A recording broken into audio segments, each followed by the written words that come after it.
Press the bell icon on YouTube and don't miss another update. Namaskar.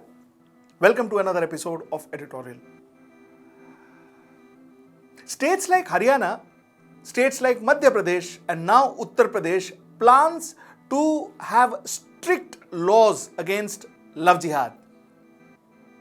Now the problem is, the central government says that we don't know what is love jihad. There is no term called love jihad.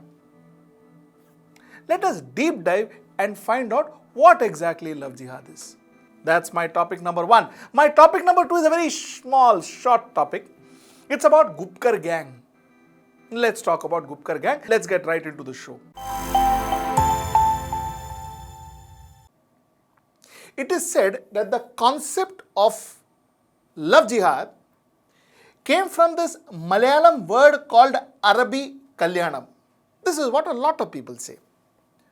Arabi Kalyanam, Arabi is Arab and Kalyanam means marriage. Till recent past, a lot of old Arabs would come into India, especially in Kerala and in places like in certain places in Andhra Pradesh, Hyderabad, etc. Would come there, marry 13, 14-year-old girls, most of them Muslim girls, pay a lot of money to the family, marry these girls, stay with them for 40-45 days and go back to Middle East from where they came.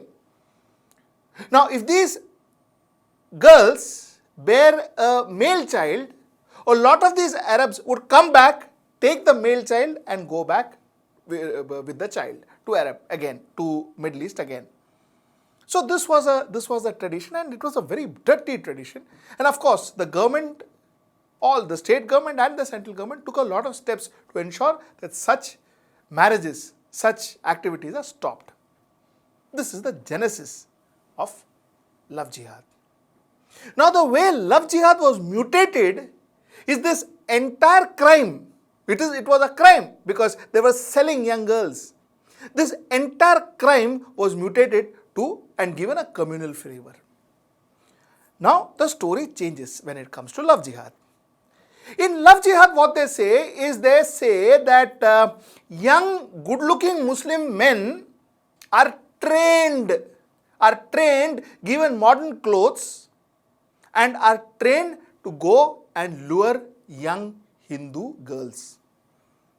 So what they do is they go lure these girls, get married to them, and they convert these girls into Muslims.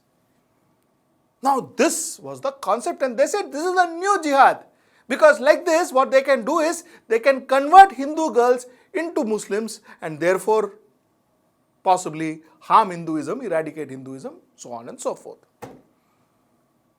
This concept came from somewhere. This concept took it was not that it originated then, but it took a wider acceptance somewhere during 2007.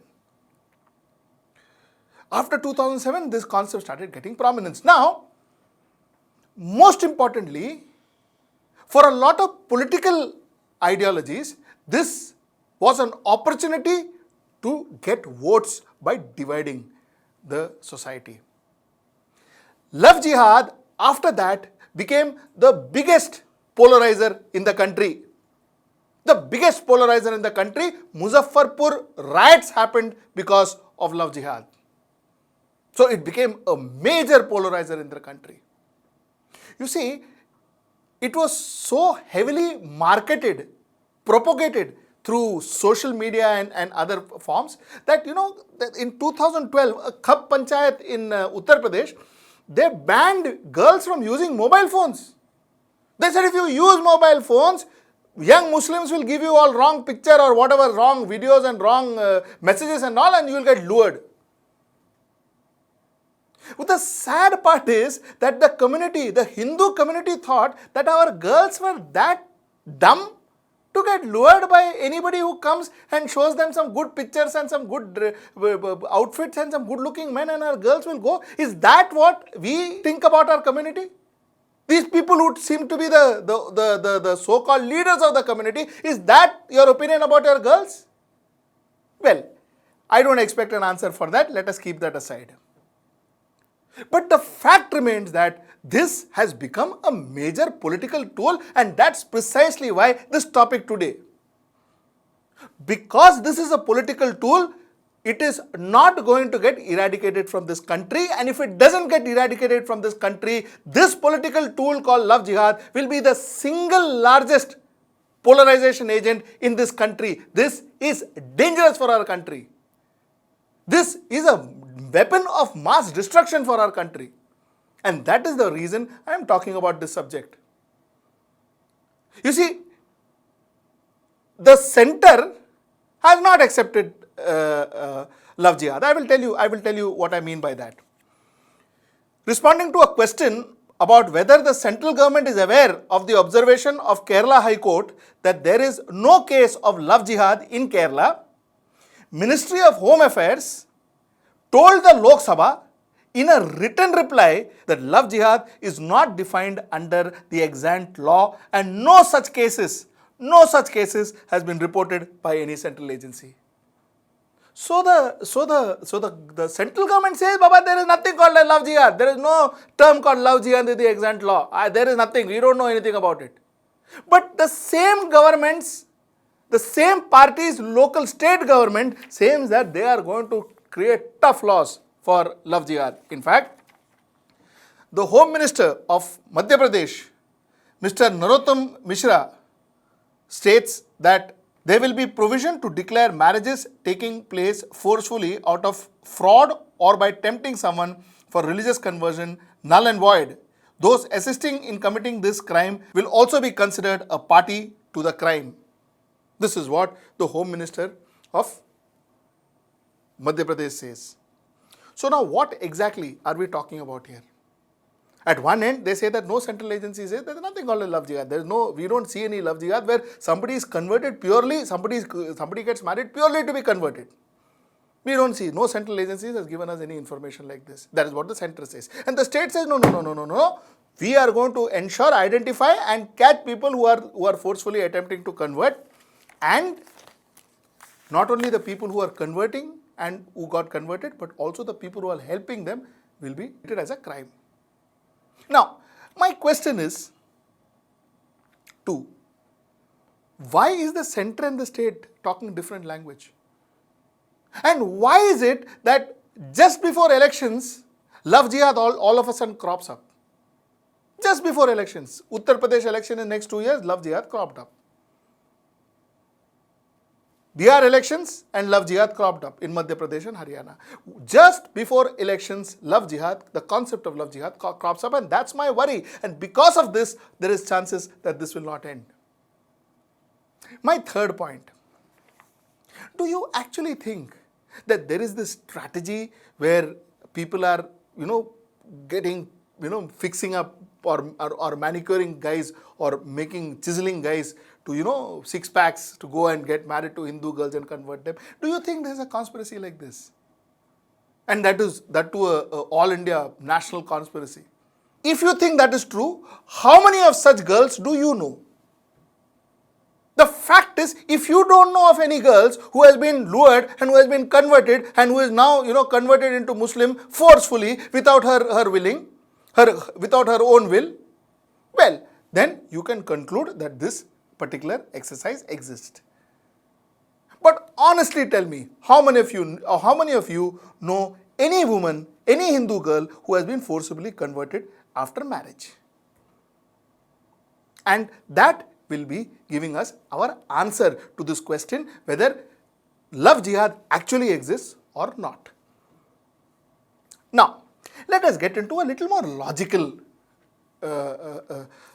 understanding of this love jihad. You see, there is a law called the 1954 Special Marriage Act. 1954 Special Marriage Act was the law formulated for intercaste, interfaith marriages.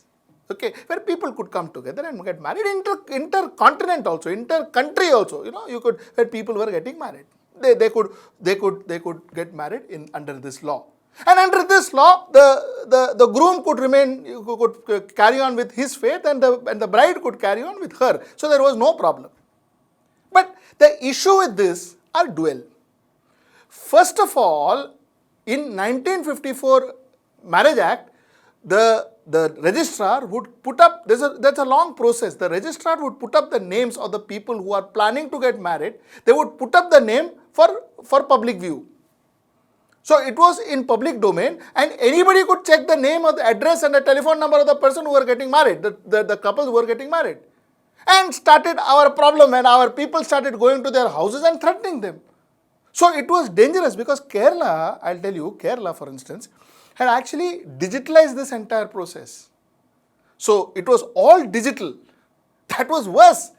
Because every person, any person could actually go and check and find out as to who's getting married to whom. And the reason why this law exists and the reason why their names are displayed is so that there is no fraud committed. So that, remember the Arabi Kalyanam that I spoke about? There people don't come here and people don't get married and they already have 4 children, 4 wives there and all that. All that doesn't happen. Therefore, this law was created.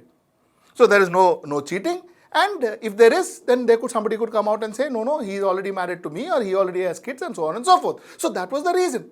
Now this was used against the marrying couple, where goons came, threatened them in a lot of cases. That's problem number 1. Problem number 2 of 1954 Special Marriage Act is that in a lot of faiths, the inheritance was questioned. Because the moment the lady is not of the same caste as that of the groom, the lady couldn't get the inheritance of the groom, of the family. So the lady was deprived of the inheritance. So in order to ensure that the lady gets the inheritance of the family, that person didn't have a choice, and this could happen to the groom also, by the way. So I'm just taking lady as an example. So because of this lady had to convert to the religion normally of the groom. This is how it happened. So it was no forcible conversion. These were acts these are practical decisions that were taken during the marriage and after the marriage. So this is the long and short of love jihad.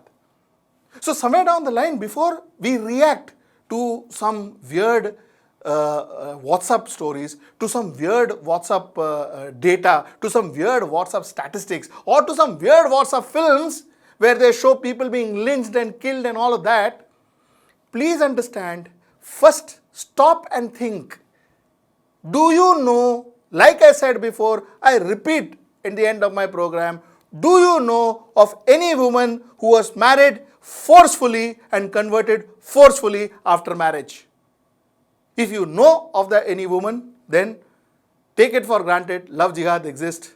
And if most of us don't, then love jihad is just a figment of certain people's imagination, which is being used to polarize our country. Okay, in Jammu and Kashmir, as you know, there are DDC elections led very soon. In Jammu and Kashmir, parties like National Conference, PDP, some leftist parties all together started something called as People's Alliance of Gupkar Declaration. PAGD, People's Alliance of Gupkar Declaration. Bharatiya Janata Party calls it the Gupkar Gang. I think Bharatiya Janata Party has got this fetish with gangs. Tukde Gang, Gupkar Gang. Anyway, they call it the Gupkar Gang. And what do they say? They say that, listen, these Gupkar Gang fellows, they are being funded by foreign countries. Presumably, they are saying that they have been possibly funded by Pakistan and other enemy countries. And that is this Gupkar Gang. They want to divide or separate Jammu and Kashmir from the rest of the country. This is what Bharatiya Janata Party says. You know where Gupkar is? You know why it's called Gupkar Gang? Gupkar Gang is because Gupkar is the road, the place where Farooq Abdullah stays, and that's where this declaration took place. So in a way, Farooq Abdullah and National Conference is the leader of Gupkar Gang. You know what is the irony?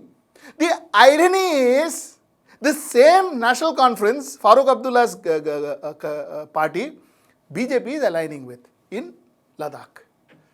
So Ladakh Gupkar Gang, Ladakh National Conference is nothing to do with foreign money.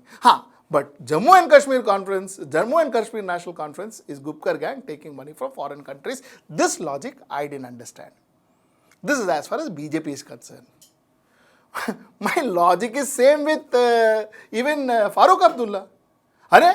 In Jammu and Kashmir, Farooq Abdullah formed the Gupkar gang saying that kuch bhi ho, we will keep Bharatiya Janata Party outside. But in Ladakh, they're saying, no, it's okay, let Bharatiya Janata Party be part of us and we will fight the election together.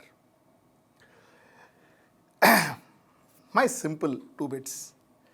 You see, I wonder how many of these people are genuinely concerned about the Jammu and Kashmir issue.